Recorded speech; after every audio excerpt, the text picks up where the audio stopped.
Néhémie, chapitre 1. Parole de Néhémie, fils de Hakalia. Au mois de Kisle, la 20e année, comme j'étais à Suse, dans la capitale, Hanani, l'un de mes frères, et quelques hommes arrivèrent de Juda. Je les questionnai au sujet des Juifs réchappés qui étaient restés de la captivité, et au sujet de Jérusalem. Ils me répondirent: Ceux qui sont restés de la captivité sont là dans la province, au comble du malheur et de l'opprobre. Les murailles de Jérusalem sont en ruine, et ses portes sont consumées par le feu.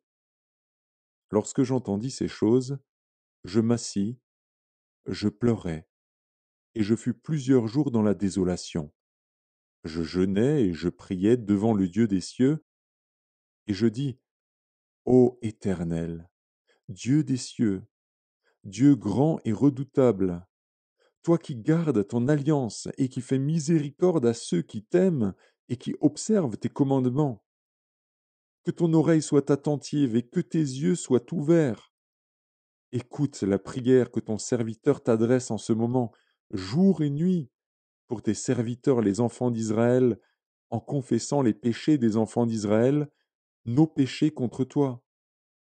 Car moi et la maison de mon Père, nous avons péché. Nous t'avons offensé, et nous n'avons point observé les commandements, les lois et les ordonnances que tu prescrivis à Moïse, ton serviteur. Souviens-toi de cette parole que tu donnas ordre à Moïse, ton serviteur, de prononcer.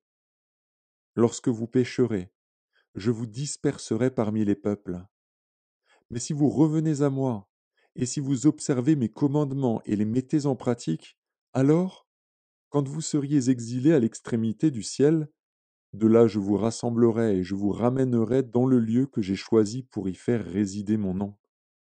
Ils sont tes serviteurs et ton peuple, que tu as rachetés par ta grande puissance et par ta main forte.